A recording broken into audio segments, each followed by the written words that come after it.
Miss Rumphius. Words and Pictures by Barbara Cooney. To St. Nicholas, patron saint of children, sailors, and maidens. The Lupin lady lives in a small house overlooking the sea. In between the rocks and around her house grow blue and purple and rose-colored flowers. The Lupin lady is little and old, but she has not always been that way. I know. She is my great aunt, and she told me so. Once upon a time, she was a little girl named Alice, who lived in a city by the sea. From the front stoop, she could see the wharves and the bristling masts of tall ships. Many years ago, her grandfather had come to America on a large sailing ship. Now, he worked in the shop at the bottom of the house, making figureheads for the prows of ships and carving Indians out of wood to put in front of the cigar stores. For Alice's grandfather was an artist. He painted pictures, too, of sailing ships and places across the sea. When he was very busy, Alice helped him put in the skies. In the evening, Alice sat on her grandfather's knee and listened to his stories of faraway places. When he had finished, Alice would say, "When I grow up, I too will go to faraway places. And when I grow old, I too will live by the sea." "That is all very well, little Alice. But there is a third thing you must do." "What is that?" asked Alice. "You must do something to make the world more beautiful," her grandfather said.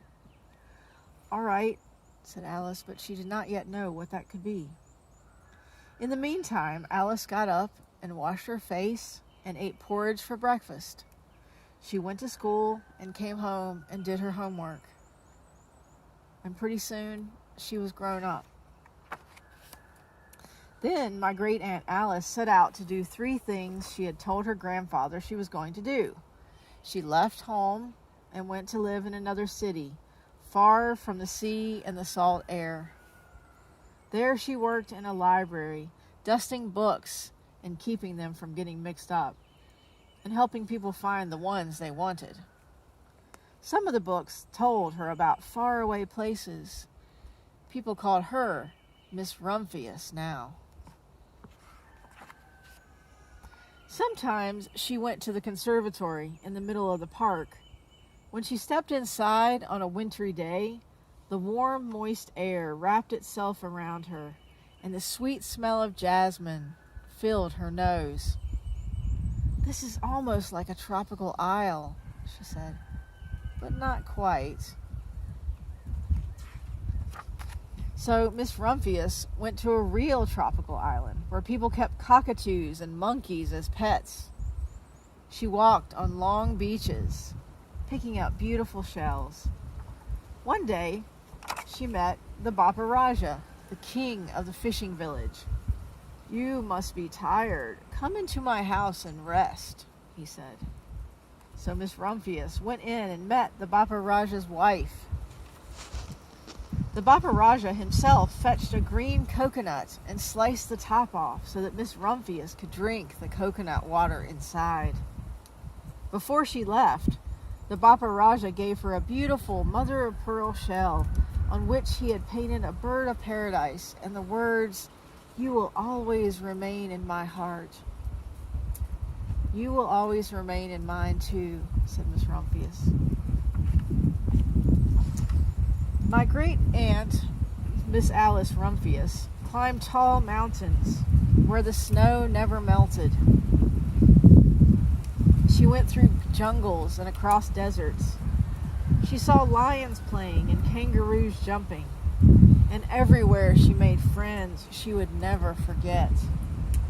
Finally, she came to the land of the lotus eaters, and there, getting off of a camel, she hurt her back. "What a foolish thing to do," said Miss Rumphius. "Well, I've certainly seen faraway places. Maybe now it's time for me to find my place by the sea." And it was, and she did. From the front porch of her new house, Miss Rumphius watched the sun come up. She watched it cross the heavens and sparkle on the water, and she saw it set in glory in the evening. She started a little garden among the rocks that surrounded her house, and she planted a few flower seeds in the stony ground. Miss Rumphius was almost perfectly happy. But there's still one more thing I have to do. I have to do something to make the world more beautiful.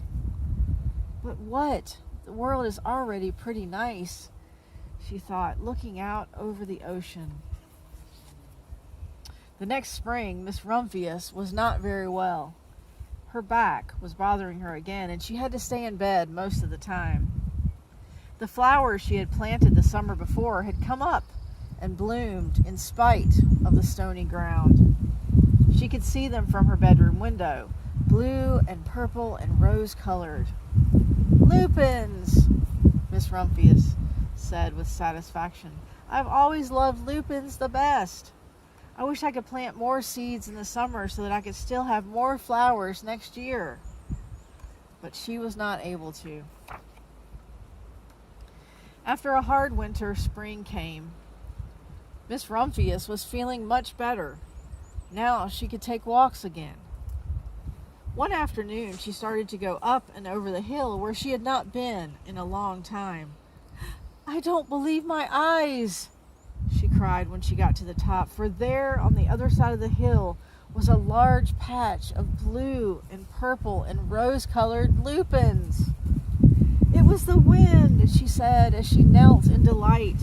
"It was the wind that brought the seeds from my garden here, and the birds must have helped."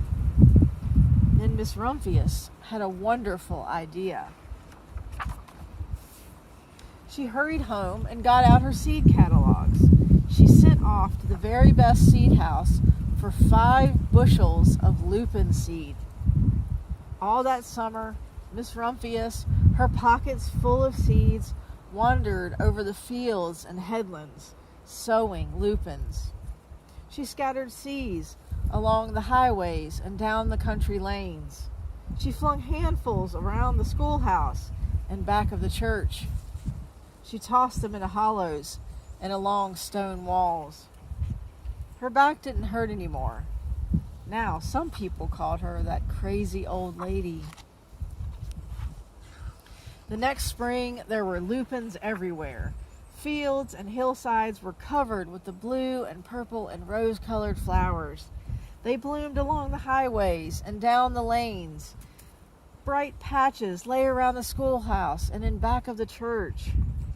Down the hollows and along the stone walls grew the beautiful flowers.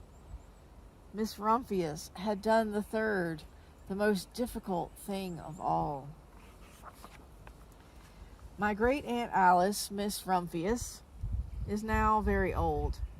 Her hair is very white. Every year, there are more and more lupins. Now they call her the Lupin Lady. Sometimes my friends stand with me outside her gate, curious to see the old lady who planted fields and fields of lupins. When she invites us in, they come slowly. They think she is the oldest woman in the world. Often she tells us stories of faraway places. When I grow up, I tell her, I too will go to faraway places and come home to live by the sea. That is all very well, little Alice, but there is a third thing you must do. What is that? I ask. You must do something to make the world more beautiful. All right, I say. But I do not know yet what that can be. The end.